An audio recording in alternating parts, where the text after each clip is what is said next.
now let's move on to our third topic, which is the thinning of the running back room. So we saw La'Mical Perine was released by the Chiefs. This was during this summer before even the 90-man roster needs filled out, even when you need a bunch of running backs just to play preseason. So that brought into question, do we think the Chiefs are going to bring back McKinnon? Or do we just think that they're totally fine with the 3 running backs that they have on their roster currently? So, I'll start with this one. All right, as of now, we have Isaiah Pacheco, Clyde Edwards-Helaire, and then if we're going into like what we had in the preseason last year, Deneric Prince, and then we brought in our international guy and Louis Zeman. And then, of course, we have Carson Steele, who is a undrafted free agent, but it looks like he's going to be probably playing in that fullback role. And I believe we have one more guy as well, too, who was an undrafted free agent. Probably just going to be a preseason body and end up being gone. I would be okay. Honestly, it gives us a better chance of actually bringing back Jake McKinnon, in my opinion, to be honest. Just because, I mean, he kind of dealt with this last offseason as well, too. I think we resigned him a little bit later towards the season, and I think this might be a similar situation. With his age at 31 years old, not, being a running back as well, too, and at that age, we know that the career for them, is typically done. We saw one of the best running backs during his time, Todd Gurley, not even make it to his 30s as a running back, like haven't been signed back at all. In this case, with him being a part of a championship team, being part of 2 of those Super Bowls as well, too, he has a little bit more leeway, but just because he understands the system, and he was never taking away reps from Isaiah Pacheco anyway, or even Clyde. They were all able to share that backfield, and he was just that veteran guy who was able to mentor and, motivate them as well. You see, he had a lot of fun with them on the sideline as well. I think he understood and respected the role that he had. So that's why I'm not fine with bringing him back, because if you can bring that same intensity, you didn't even play most of the season last year, and you came in moments and you made big plays, and that's all we need.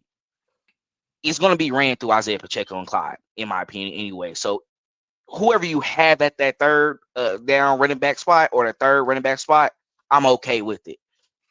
But Veach and Reed might be like, nah, I think let's just go ahead and see what the youth does for us, because we have done this in previous years as well. We brought back like Sorensen for 1 year. We did it with other guys as well too, who came in, and then it's like you just here because we just need that assurance. But after seeing that you weren't really that significant in that last run that we had and we won a Super Bowl, Louis, go ahead and go. See what you can do, and we'll be fine with that. But either way it goes, I think the Chiefs will be fine, and that's why I leave it at. I'm not trying to be like this neutral guy all the time who's saying that, but the spot that the Chiefs in roster wise at some of the position groups, really just adding bodies is just more value. It's not going to do anything to it. And we didn't see in previous years where we brought in the LaShawn McCoys or even Le'Veon Bell. Yeah, we give you a chance to, showcase, because we might have these guys arrested for a game due to an injury or anything like that. But then you prove us wrong. Why? Yeah, we should have just gone ahead and just not even signed you back. Really, we're just adding you on to this playoff run, try to get you a ring before you get out of the NFL. And really, that's what we were trying to do with Le'Veon as well too. Now he hate us, and he was probably promised something else. I understand. We're sorry. We was just trying to show some love. But the relationship with Jet is not going to be like that, because I already been a part of this. I know what y'all doing. Y'all didn't tell me this already before. If I choose to come back, I'm just doing it just to be a part of an organization and just kind of like just stroll my way through until it's just I'm really ready to go. And why not add rings onto it as well too? So it just depends on how the organization feel, and it's gonna come. I think it's gonna come to like just seeing what's going on in training camp and seeing like, let's go ahead and give him a call. I think I might want to just go ahead and bring him back because really I don't think his market is that heavy. So the Chiefs can really sit on this and wait for a while and just see what's going on and see what they have when it comes to the mandatory OTAs and then of course training camp in late July and everything like that before preseason. Yeah, and I'm not gonna go on to say that they don't. This is not to bring him. This isn't to bring him back because I don't know if he comes back at the beginning of the season, but I think he may be a mid-season or late season acquisition. Being on how that running back room shapes out and how guys stay healthy. We know that is a position that it is very hard to stay healthy at. Andy Reid is pretty good at rotating his guys, and I feel like Jet has been hurt in the past, which hasn't really gave them that ability to really be able to rotate three guys in there, which I think they are really, really wanting and kind of missing at that running back position. So especially being that guys get dinged up and you're taking so many hits, which is why I think they went the younger route this year.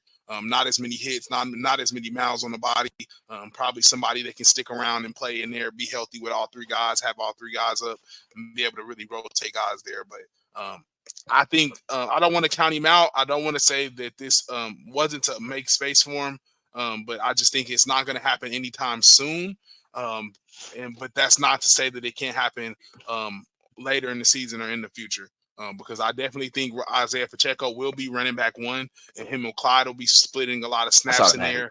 But we don't know how running back two shapes up and where they go from there. But I think he may be a late season acquisition or mid season acquisition, just depending on how the injuries in the running back room shakes up.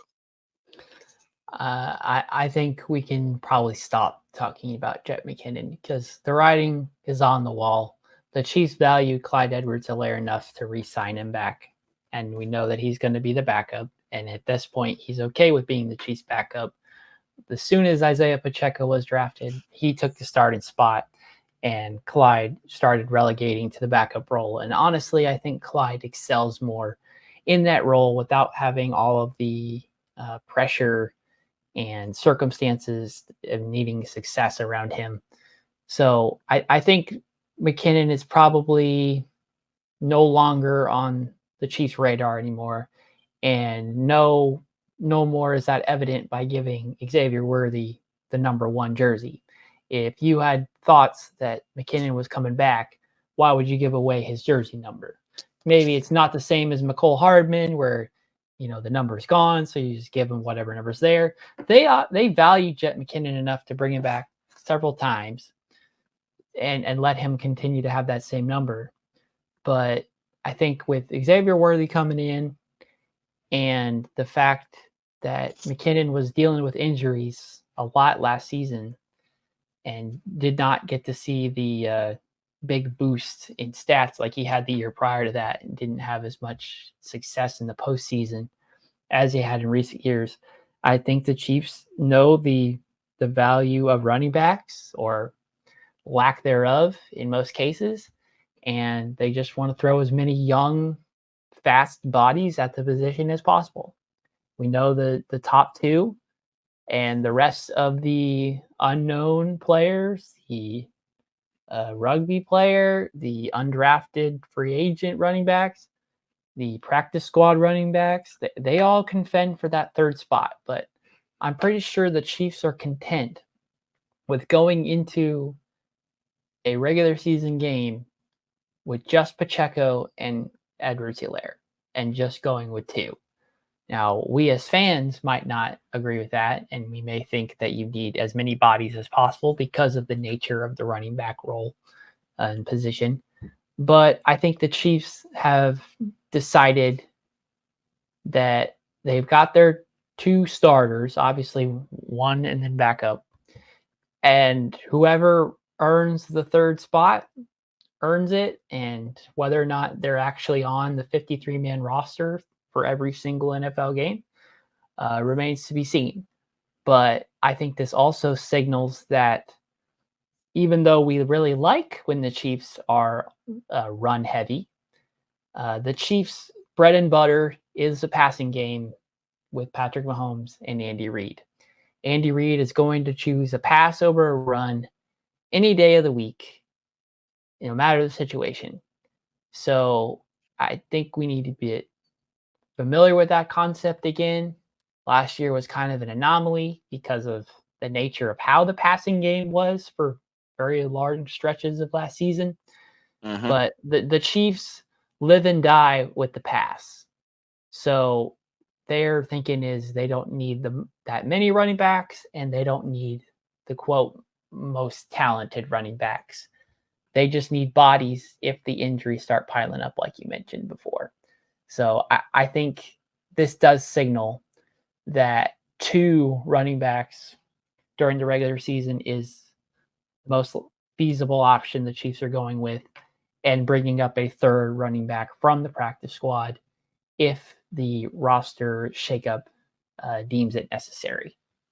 So. And if they go with Carson Steele as a fullback as well, too, technically you still have 3 running backs because he used to get in the backfield and carrying the ball as well. So either way it goes, like, we know that the position is not as important for the Kansas City Chiefs, and Lonnie had talked about it a lot before as well too. Who's to say that they don't try to put Kadarius in that Debo role, where you might be in the backfield sometimes as well too, to excel his potential. So anything can happen.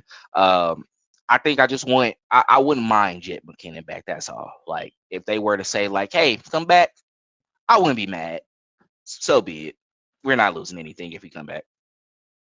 No, I don't think Andy Reid is. I think last season was a signal that the fullback is officially dead, or at least in the Andy Reid offense, as last year was the first year that he chose not to carry one.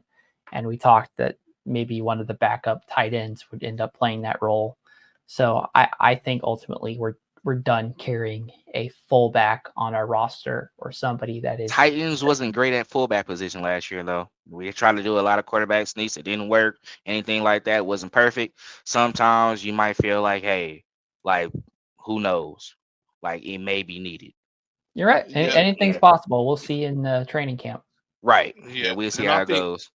And I think, like you said, Carson Steele, I think will bring another element, speed, to that position. Like, he played running back. So Andy Reid likes mismatches. Any way he can get a mismatch. So if that means putting a fullback that play running back, running back play running back and fullback, then we're going ahead and do it. So. Just getting athletes, like, he's big, strong, and he can move as well too. Like, if we want him to really be running back, okay, so be it. If we want him to be fullback, where we want to just go into our formation and just stack the box, we can do that as well too.